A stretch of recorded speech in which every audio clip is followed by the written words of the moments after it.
This is my zinger right here, all right? Significant estrogen and menopause. How many in their training have been told, and even not in their training, just by the general media, that menopause is an estrogen deficiency problem? No ifs, ands, or buts. That's what I was told. That's what people are still being told, that it is an estrogen deficiency problem, and we can't figure out how to give all women estrogen, and that's why we're in such. So let's see what Spiroff says. So on page 636, he says, estrogen production by the ovaries does not continue beyond the menopause. Okay? I don't have any problem with that because I told you I do hormone replacement by the book. Okay? So, after menopause, the ovaries stop making estrogen. What is the ovary? Remember that slide I told you, remember, about special tissue? Okay? So, the ovary is a special tissue. When the special tissue is making estrogen, where can you look for it? Hormones made by the special tissue are released into the bloodstream. So as long as the ovary is making estrogen, it's okay to look for it in the bloodstream. Because at menopause, the special tissue stops making estrogen. Where should you stop looking for estrogen? There's no need of looking for it in the bloodstream. And if you look for it, what are you going to find? Nothing. And if you base hormone replacement on that, that's going to tell you that every woman needs what? Estrogen. And to try and get her estrogen level back up to what it was when she was 25, before you see it in the blood, where is it going to go first? Extracellular tissue. And so to get it up to that level, you're going to overdose her on estrogen. If you overdose her on estrogen, you're going to make her make too many receptors. And when she makes too many receptors, when you try and take it away, she's going to get hot flashes. So she's going to say, give me my estrogen, give me my estrogen. By God, give me my estrogen. I don't care if it does cause breast cancer. Give me my estrogen.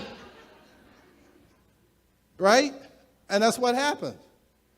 And I'm going to tell you, I know this is being recorded, but some doctors love that because you know what? It keeps them coming. Strike that out of the recording. Don't put that in there. We're going to take that out of the official record. Okay? But that's what happens. But let's keep reading. Estrogen levels in postmenopausal women can be significant. Wait a minute. I thought menopause was an estrogen. How can it still be significant when the ovary stopped making estrogen at menopause? Principally due to the extraglandular conversion of androstenedione and testosterone to estrogen. I didn't show you, I kind of flipped through it, but just go back and look at the steroid cascade. There is this enzyme called aromatase that will convert androstenedione to estrone, and it'll convert testosterone to estrogen. And it's found everywhere. Okay? So you can make a significant amount of estrogen extraglandularly. What's extraglandularly? Outside of the special tissue. So that estrogen that's made outside of the special tissue is not going to show up where? In the bloodstream. And you know what? Aromatase is in men too. So if I overdose them on androstenedione and testosterone, what are they going to make? Estrogen. And what does estrogen do to clotting factors? It raises them. What is the FDA concerned about with testosterone? And everybody's, oh, we got to do a study. We got to do a study. We got to do it. We got to take 10 years and spend $1 billion and do a study. No, you don't. Open up the biochemistry book. I got 5 minutes. Oh. Principally due to extraglandular. So it's not a mystery. None of this stuff is a mystery. But people want to act like it's a mystery. I could have told you that. I told people that a long time ago. Don't get carried. But you know what? Those men act about testosterone like the women with estrogen. Give me my testosterone, give me my testosterone. I'm back, God, give me my testosterone. I've got to have sex 3 times a week. My 25-year-old girlfriend, she expects that. And you know what? Doctors love it because it keeps them coming. It keeps them in the office. So anyway, the clinical impact of this estrogen varies from one postmenopausal woman to another. So you know what? You can't give every woman the same amount of Premarin, and you know what? You can't give them the same amount of Biest either. So I'm telling you, if you do hormone replacement in the same manner, you're going to get into the same trouble. You know, I know docs who give every woman the same little cocktail. Spiroff says you can't do it.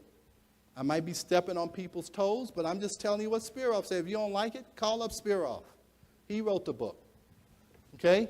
The clinical impact of this estrogen varies from one postmenopausal woman to another, depending on the degree of extraglandular production modified by a variety of factors. The percent conversion of androstenedione down to estrogen correlates with body weight.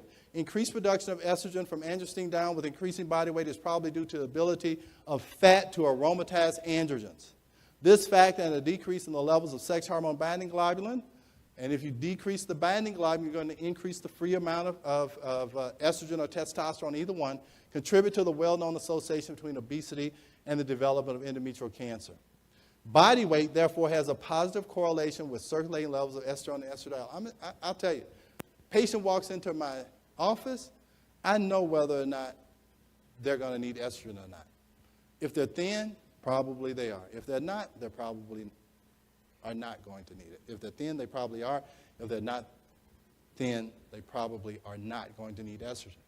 Because I understand this. Now, different women are different. You may be fooled, so you test everybody. I don't just go by body weight, but Spiroff says a body weight is a good indicator. So I do hormone replacement by the book. I'm going to stop here. Like I said, you're going to, I'll be around to talk. You can come to other lectures. But I want you guys to have the courage to do what you're supposed to do, what you have learned and remembered to do, and don't just follow the crowd.